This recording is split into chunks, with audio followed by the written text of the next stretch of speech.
All right, welcome along. It is Thursdays Off the Ball. Nathan with you until 10 o'clock tonight. We got a busy show. Only the greats need apply to appear on tonight's show. It's all right, Mick. Cathal, you're in. Alongside John Giles at 7:30. Looking back on the week's football. He'll be talking about Cristiano Ronaldo and whether he should have a permanent place in the Manchester United team. We'll get his thoughts on Leeds United's season as well. And not a lot of people talking about them. 5 games without a win, though. Slowly dropping down the Premier League table. And obviously, all Leeds fans want to know what John Giles thinks about their club. So that's coming up at 7:30. After 8 o'clock, Brian O'Driscoll looking at Munster. And I'm sure just more joy for Munster fans. Really looking at Munster. Talking about Johnny Sexton as well, who somehow is just getting better and better. It turns out, what is he, 37 now? He's not going to retire, is he? He is. At the end of the World Cup, is he? Oh, he does like Tom Brady. I just, there's something about him. I just feel he might go even till the end of that season. Why would you retire? I don't understand why you would retire at the end of a World Cup. Like, there's matches 2 weeks later. The season starts again 2 weeks later. Back you go. I don't know. It is a funny thing. He spent his entire career with Leinster, but now he's going to retire with Ireland. No, go back and retire with Leinster. What do you mean? He spent his entire career with Ireland as well. But why should he signed for Ireland last week? Why should Ireland be the end? Because it's the pinnacle of the game. He's going to win the World Cup as captain. If you win the World Cup, it's different. I think if you go out in the quarter-final again, though, you go back and you play for Leinster in the URC and you take your punishment for another season. Leinster will be moving on at that stage. They'll have plans. You can't just decide, actually, I'm turning up for training tomorrow. He'll have no contract. They've been trying to move on from Johnny Sexton for about 7 years. He won't be a professional rugby player employed by Leinster. He can't just, show up to training. You give me a trial, Leo. Say they're not going to lock the door on. 2-week contract after the World Cup, no, yeah. It is funny, though. This conversation used to be about 30, but now we're talking about, players playing into their late 30s and maybe even pushing 40. But we do decide that people need to retire based on the number of years they've lived rather than how they are playing sport. It's a strange thing, isn't it? It's like, oh God, yeah, no, God, pushing 30 now, past his prime. I don't know, how many years have you got left, GEA in particular, I think, as soon as you turn 30, it's like you're finished, It doesn't matter that you're, if you're TJ Reid and you're in contention for hurler of the year.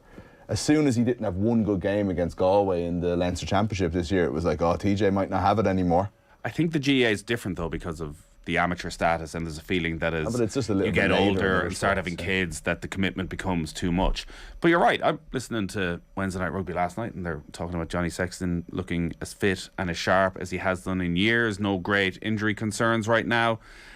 So why then is it just been decided that next November, that's it? Well, I suppose Johnny decided, didn't he? Well, there's a possibility that everything just falls off a cliff at some stage, which is far more likely at that age. But if he's still playing brilliantly well, yeah, surely he can go till the end of that season. I'm sure he could, but does he want to? It's a big you build yourself. No, but I'm saying you build yourself up to a World Cup. I know the season continues or starts again, but it's going to be a slow burn for the World Cup players. You build yourself up to it. It's almost going through another pre-season. It isn't like there is a kind of a sense of I give it everything I have to get to this point.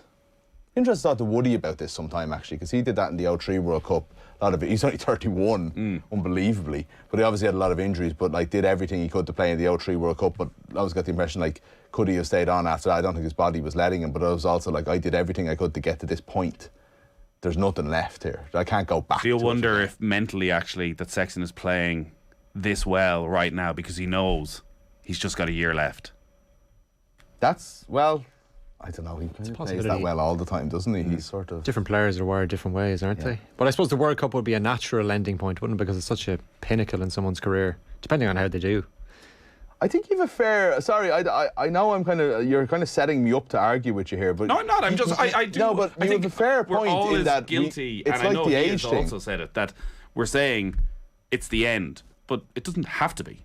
He could just keep playing at a very high level for another year. Yeah, well, he said he's going to retire, which I think is to answer that question. But I think your point on why does it have to be the World Cup is because it traditionally is, or it's that's what people have done in the past. The end of the cycle. Yeah, it's the end of a cycle, yeah, but I mean, that doesn't necessarily mean that you should stop. It should be up to the individual. 53106 is the text number. Add Off the Ball on social media. Football show from 9 o'clock. Philippe Auclair is going to be with us to give us the full rundown on what's going on with Kylian Mbappe and Paris Saint-Germain. Kylian Mbappe is behaving despicably, yet I think because it's Paris Saint-Germain, everyone feels, well... Yeah, sort of bring this on themselves, don't they? Listen, if he said he wants to play with 2 up front, and they don't give him 2 up front, and they stick with Neymar and Messi alongside him, come on, who's not going to be annoyed about that? They gave him their word. Look, no, it wasn't that they gave him their word. It was that Kylian Mbappe clearly wanted to go. They rolled out every red carpet in Paris to keep him there on this incredible sweetheart 2-year deal, which was like, we can't afford to lose you.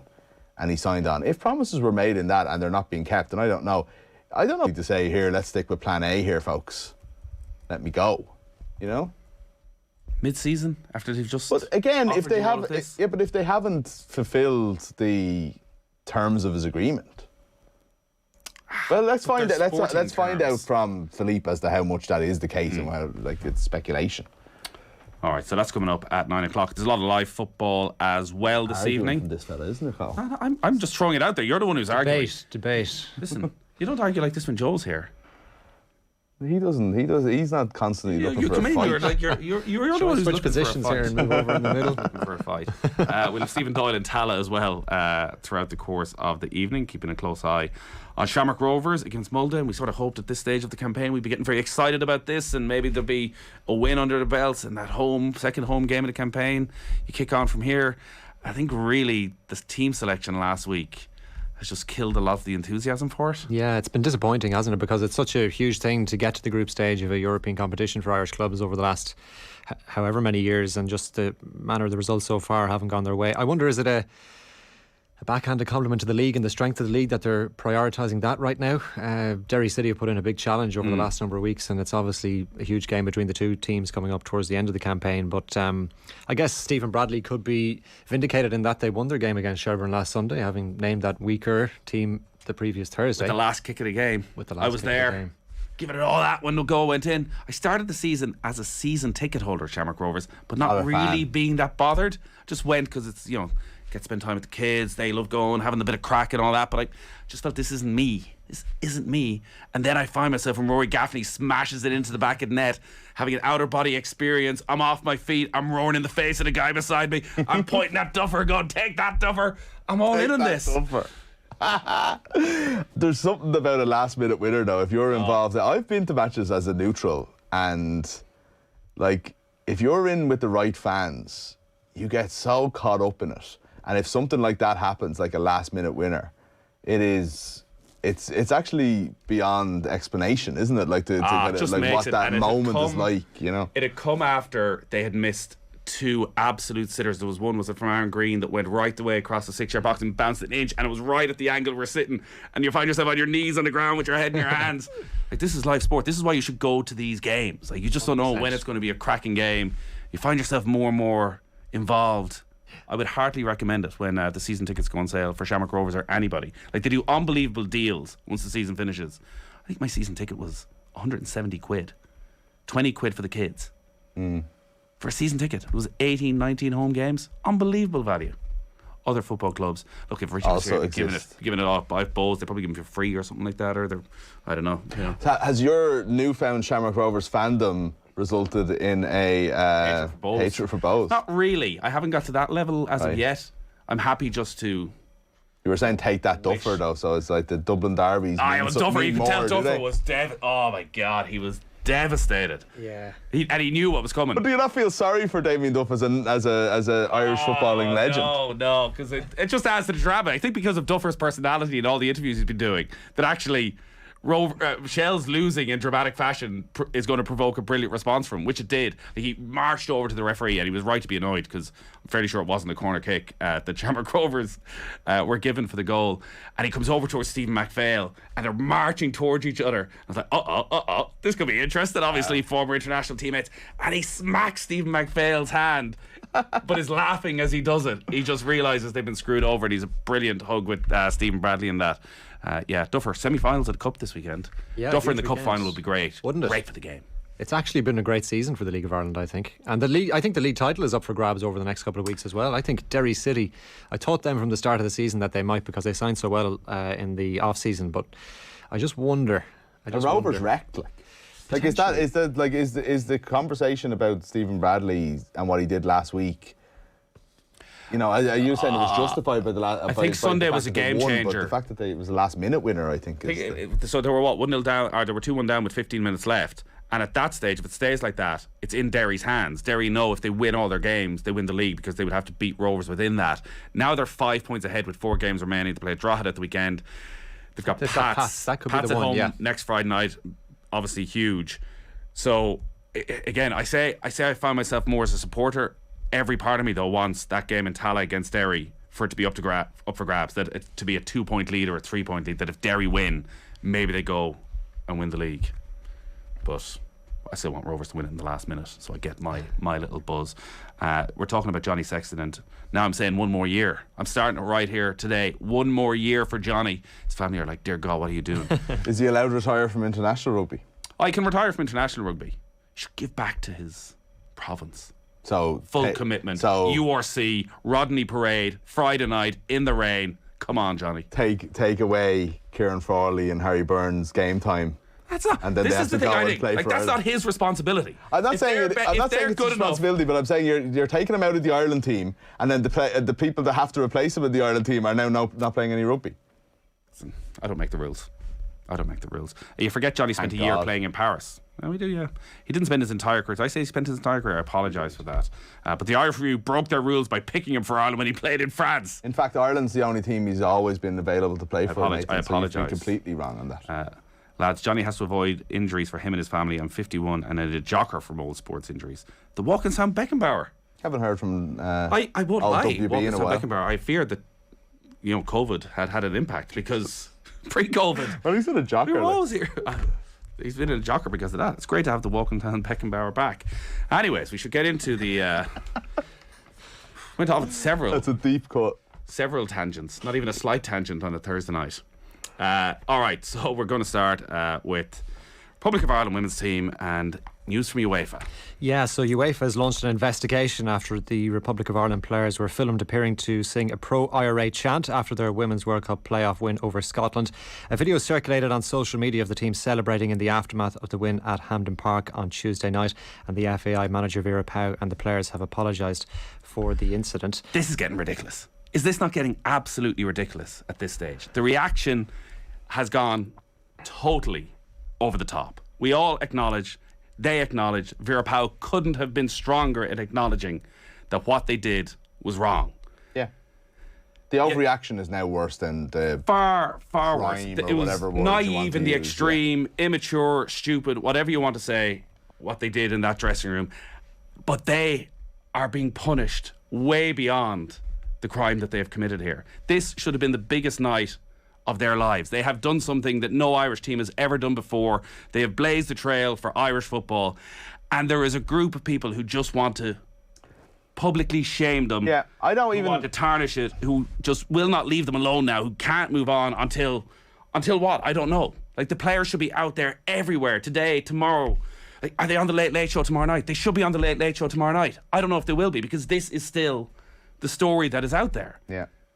They've made a mistake. They get it. They've held their hands up. Yeah. It won't happen again. Yes, it's impossible to have that conversation when you hear some of the victims on the radio over the last couple of days. But everybody knows that was not the intention. That is not what they were singing about. It's dishonest to say you don't, and it's dishonest, and it is fodder for columnists who maybe haven't had a good column in a while.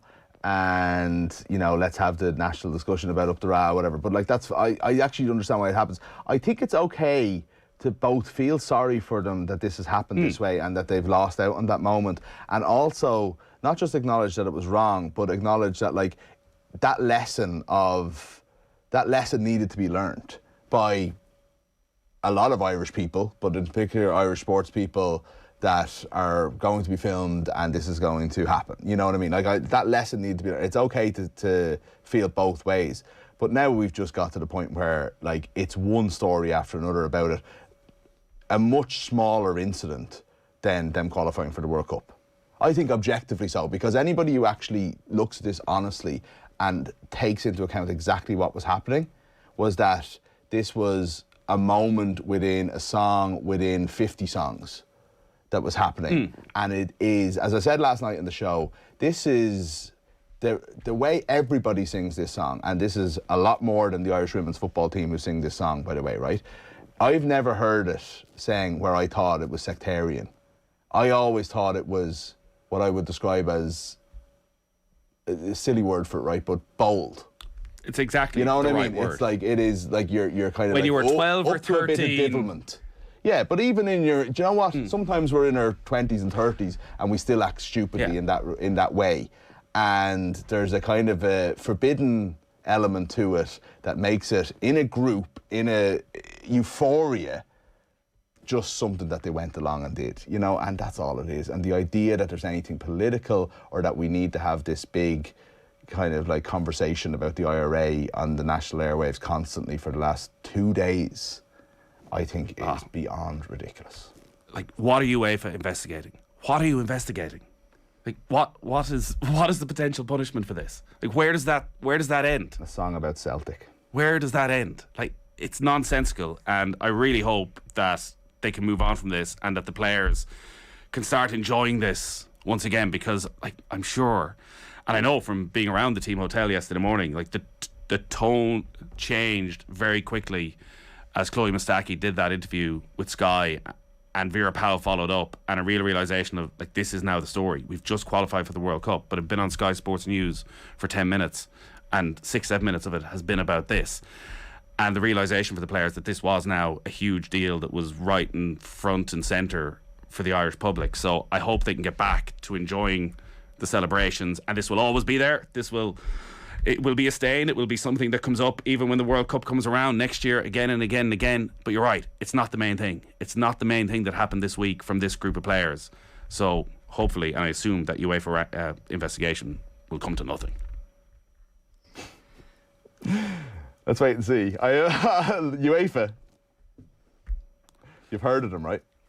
I have. So what will they do? They game behind closed doors. You know, yeah. They have to close one of the stands in Tala. The new one they're just building. I was going to say. I'll teach them. We're one step ahead of you. Play it in Dalymount. You're only allowed to open half the stadium. It'd be interesting. Vera Pauw was saying, almost off the cuff now, I gather since, about where they go next, that she spent all the budget for next month's friendly by going off in a training camp to Turkey during the summer. And a good idea. I think on the assumption of, well, once we qualify, they're not going to say you can't play a friendly in November. But Tala's been redeveloped, so they can't play there. So she sort of was thrown out Aviva Stadium. Would it be a possibility? I say, unfortunately, the only team that would probably fill the Aviva Stadium would be a game against England, which right now probably isn't the most likely thing to happen. Do you think this will have those kind of legs that England, the FA will refuse to play us, like the engage with the FAI? I don't think so. It would add to it, I would think. I'm not sure that. I'd imagine England's calendar is probably full. Is probably the issue. The Aviva, you know? with, you know, I'd like to see them go to like Turner's Cross or something. I suspect that's where they'll end up. Yeah. Galway. Yeah. Want to go west? Why does it have to be to Turner's Cross is the probably the most suitable venue, I would say, that as opposed to the most suitable city. 6,500, 7,000. What have you got against Cork? Nothing. You're trying to bring me to why can't they go to Galway, and I said I picked a stadium, not a city. I'm trying to move the controversy on by, getting you to create a new controversy. They're up to a career high in the world rankings. Yes, they are. They're up to 24th in the new women's world rankings. They've moved up 2 places. Scotland have dropped to 25th. It means Vera Pauw's side are set to be in pot 3 for the World Cup group stage draw on October 22nd. USA lead the rankings, Sweden second, Germany third, and England are in 4th. So the football that's going on, there's matches underway already. I see Arsenal are on TV in front of us. Bodo Glimt's a great story, and they played some really good football tonight, but they're 1-0 down. Shamrock Rovers, 40 minutes from now. Yeah, they're taking on Molde tonight in the Europa Conference League, and the Rovers manager Stephen Bradley says they have to approach tonight's game in a positive manner. The Hoops are bottom of Group F with just a point from their opening 3 matches. They lost 3-0 against the same opposition last week in Norway. But speaking to Shamrock Rovers TV, Bradley insisted they're capable of getting a result tonight. Well, we know these are a very good side. We knew that before a ball was kicked, and we seen that last week, so we have to respect their qualities. But we've also got to make sure that we perform and impose ourselves on them when possible. There's going to be times we're going to have to go without the ball, but when we got it and we're in the game, we've got to go and really hurt them. The heat in this studio. I think this is why I'm cranky. Jumper was a bad choice. I came into an email saying there was a problem with the heating in the building and there'd be no heating in the morning, so almost like they're doing a trial run for later in the winter of wrap up well, wear a few extra layers. It's all been transferred in here. Oh my God. There's no air conditioning. There clearly hasn't been in about 3 weeks. I don't know what's going on, but the sweat is pumping out of us in here. So apologies for us ranting and raving. So that's Shamrock Rovers 8 o'clock. We'll be across to Stephen Doyle throughout the course of the evening.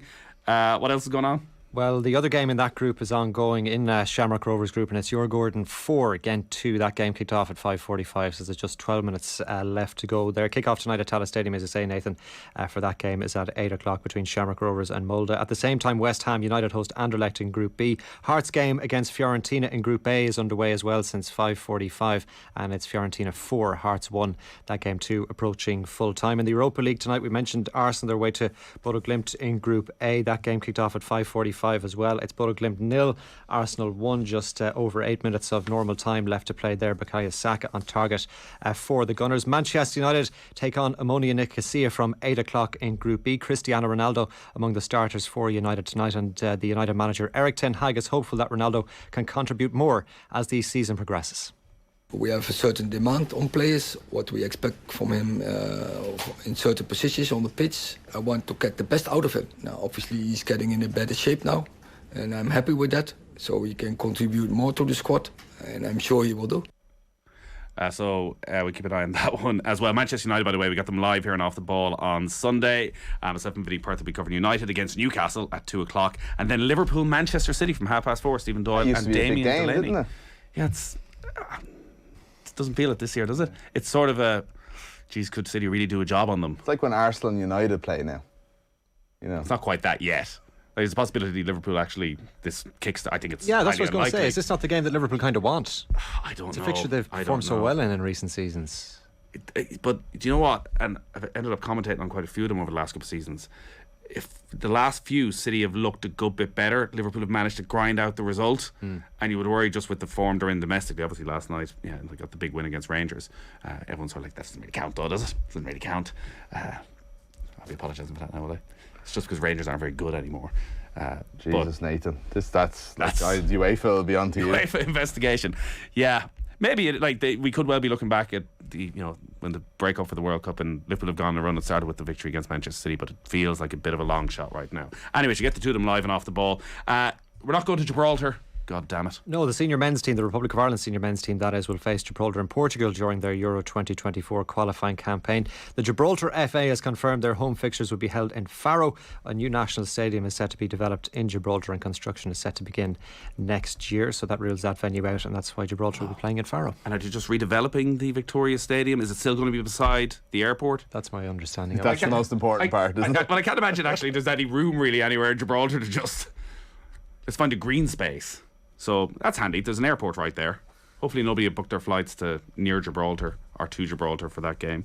URC, I did the URC a disservice earlier in the season. It was it often felt like glorified friendlies. It's actually been bloody brilliant so far. The way it's not probably doing the Irish teams any favours, the quality of the games they've played this early in the season, but another cracker tomorrow night. Yeah, it's Connacht against Leinster tomorrow night in the URC, and Tadhg Furlong and James Ryan will both make their first starts of the season for Leinster in that game. They've been included in that team to face Connacht at the Sports Ground tomorrow evening. Johnny Sexton though isn't in the matchday squad. Connacht make 5 changes to their team following their win over Munster last week, and former Leinster duo Josh Murphy and Peter Dooley are among those to come into the side. Do the paying public of the west of Ireland not deserve to see one of Ireland's greatest ever players one last time? Do they not? He'll be there next year. That's what I'm saying. Playing next year, yeah. That's what I'm saying. Get him down there.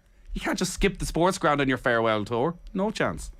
Warm studio, you say? Didn't Sligo's Martin Brennan complain about the heat in the Alan Partridge studio just before singing Rebel songs on the BBC? Apt, says Betty in Galway. Yeah, that's a fair point. I think we'll refrain from the Rebel songs tonight. Can you visualise that Martin Brennan piece and not think of Kevin Kilban? There's something about it. I just think I just don't. There's nobody who just takes more pride in that piece than Kilban. He just loves it. Yeah. Okay. Just saying. He likes that kind of those kind of songs. It's a nice thing to just it's a nice thing for him to be associated with. Sorry, in case he's listening, he wants to, that he still feels part of things. Exactly. We miss him. We miss him. We miss him dearly. Come back, Kev. We'll talk to Kev soon. He'll be on soon. Yeah. About Canadian football. Well, Canada are in the World Cup, so he will absolutely be on about Canadian football. Former teammate of Thomas Razinski and Paul Pescasolido, I heard recently. Yeah, two great Canadian footballers. I had a voicemail. I don't often get voicemails from Kevin Kilban, unfortunately, but I had one on Saturday where he outlined in detail the MLS playoffs and how the Canadian teams were going. And if you thought his Nations League confuser, that's what you should call it, his Nations League explainer, explainer was confusing. This was particularly confusing and also very dull, it turned out, at the MLS playoffs. God. Digs at everyone tonight. Sorry, I don't know it's the heat. Give us a couple of other bits and pieces there. Well, let's hear from the Munster legend Paul O'Connell. He says he believes his former team's season will turn around. Graham Roundtree's side have endured a difficult start to the new campaign. Just one win from their opening 4 matches in the URC. O'Connell was speaking with our own Aisling O'Reilly at today's information briefing at the International Rugby Experience in Limerick, and he says Munster have the capabilities to improve their current run of form. No, it's not been easy for him, but I'd coffee with one of the Bulls, Blue Bulls fitness coaches there in Limerick at the moment, and I worked with one of them, Steph Francais. I'd coffee with one of them yesterday. They lost I think 6 out of their first 7 last year and ended up in the final. And they learned lessons. They really struggled at the start of the year against the Irish teams. They realised they had to change what they were doing, and they were very adaptable. So Munster have made big changes to their coaching staff. They've made big changes to how they want to do things, and they just need to remain calm and hang in there, and it come right. They've very, very good people involved in the coaching setup. I know that Andy, Simon, and Cathy and John Fogarty struggled when they first took over from Joe Schmidt after the World Cup, and I think if you know what you stand for and you've clarity in terms of how you want to play, it takes time to bed in. But if you do have that clarity and know what you stand for, it'll come right in the end, and be confident that will happen at Munster as well. That is Paul O'Connell. That full interview you can watch on our social channels now. We'll have it for you on the radio tomorrow night as well. You can listen to the podcast, of course. He's in serious shape, Paul O'Connell, isn't he?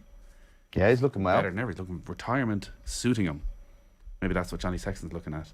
But I've signed him up for a farewell tour now. So. He's got into Ireland cap going, jeez, I could look as good as that Paul O'Connell fella. Leave this rugby behind me. Well, listen, that was a tasty news round. Whew. Tell you what, it's the heat. I apologise, Mick. I didn't mean any of it. But the heat is getting to me. Bucket of ice here now. So we've got John Giles, Brian O'Driscoll, Philippe Auclair. You're in here till 10 o'clock, buddy. Calm the hell down at some stage, and we'll have updates on Shamrock Rovers from Stephen Doyle as well. Cathal, thank you as always. Thanks, lads. Mick, a pleasure. Oh, nothing but.